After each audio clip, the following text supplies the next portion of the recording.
Hey y'all, it's Suki. I'm here with the video of how I like to wrap my crystal copper rings. So here I'm measuring out the length of copper. I don't have a precise length that I'm measuring to. I just measure to the ancestors tell me that's enough.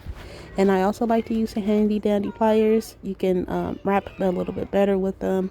And if you get the ones that include the wire cutters, mine are a little bit straggly. So you might want to get some that are sharp. So after you cut the wire, you want to make sure you have enough length there so that you can be able to wrap your band at least 2 or 3 times to make your ring nice and sturdy.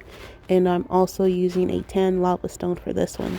So you can use any kind of crystals you like for this tutorial. In general, I'm just using a tan lava stone. And I also like these because you can add essential oils to them. They smell great throughout the day. They keep you calm. They keep you balanced. And overall, they're just nice little statement pieces. So here I just have the tan lava stone to the middle. And I just measured it out evenly because here I'm going to slide it into my thumb, as you can see. And I'm going to wrap it at least 2 or 3 times, like I said, to have a nice sturdy ring band. So mind you, also when you wrap your copper wire around your finger, the tighter that you wrap it, the smaller the ring will actually be. So because I'm wrapping this ring around my thumb doesn't mean it's going to necessarily fit my thumb.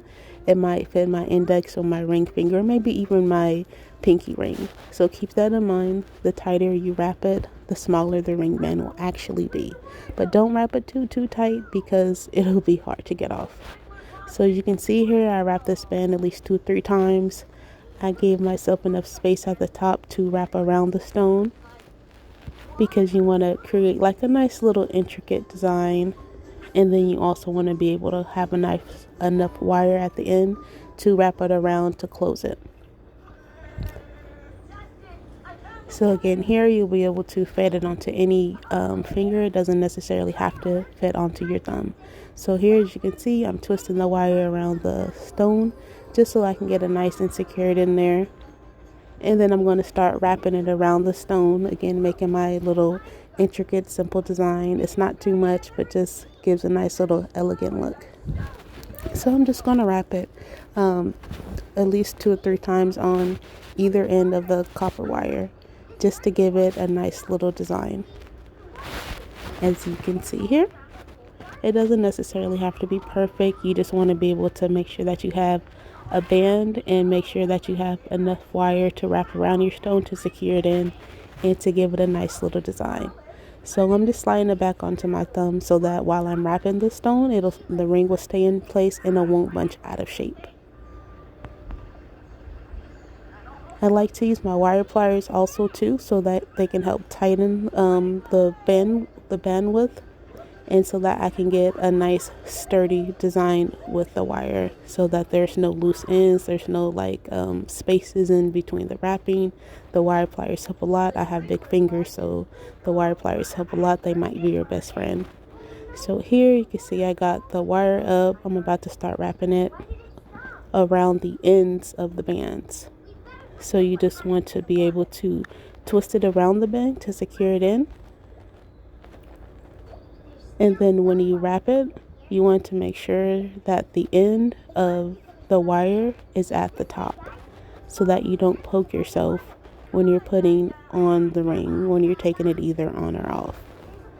So I'm just going to make sure I got my wire nice and tight so there's no space in between the wire wrapping. We want it to look as decent as possible.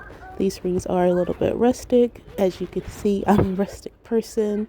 I like a little character, you can say. But that's okay though, because these rings, mostly I'm making as a beginner and they're not all going to be perfect, but that's totally fine because they all have their own characteristics. So that's nice and that's fun. So here I'm just wrapping the ends of the copper wire, like I said, wrapping it around the band, securing it in there, making sure that the end of the wire is at the top. So like I said, I don't poke myself putting on the ring or taking it off, or if anybody wants to touch it to look at it or anything, it's not going to poke them. So I like to make sure I have the ends of it at the top, and then I like to take my wire pliers and kind of press it a bit just to flatten it, and it's a nice little securing technique I like to do. And so there you have it. And after you wrap it up, you can pretty much edit it a little bit more how you want to, tighten it up a little bit. And I also pulled a wire over the top of the stone just to give it a nice little charm. So like in the light, in the sunlight, it'll shine a little bit. Not too much, not too little, you know, something simple, something nice, something, a nice little statement ring. So I'm just fixing up my ring here. I'm tightening it up a little bit, making sure the band is nice and even, making sure the wire is nice and smooth. Seeing what I can do to make the ring a little bit better, and just making sure, most importantly, that that wire is tapped in and it's not going to be scratching me. That's the biggest thing. You don't want to hurt yourself trying to put on a ring, because that's not going to be fun.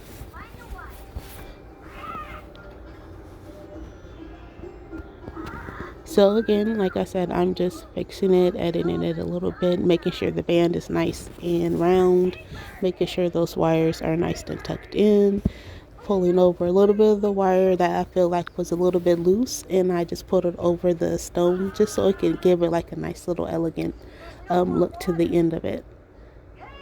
I'm kind of focused here because I was really trying to make sure that I had that wire tucked, because I did scratch myself one time and that was not fun. So here, just making sure that my band is nice and wide, flattening it up a bit, and there you go. That's how it looks. And I have that wire pulled over the top of the stone again, like I said, just to give it a nice little elegant look. And so this one, I believe it fit either one of my fingers, not my thumb, but it did fit my ring finger nicely. So that's how we have it, guys. Thank you so much for joining me. Thank you so much for tapping in and watching this video. I have more videos for you soon. Thank you so much, guys. I appreciate it.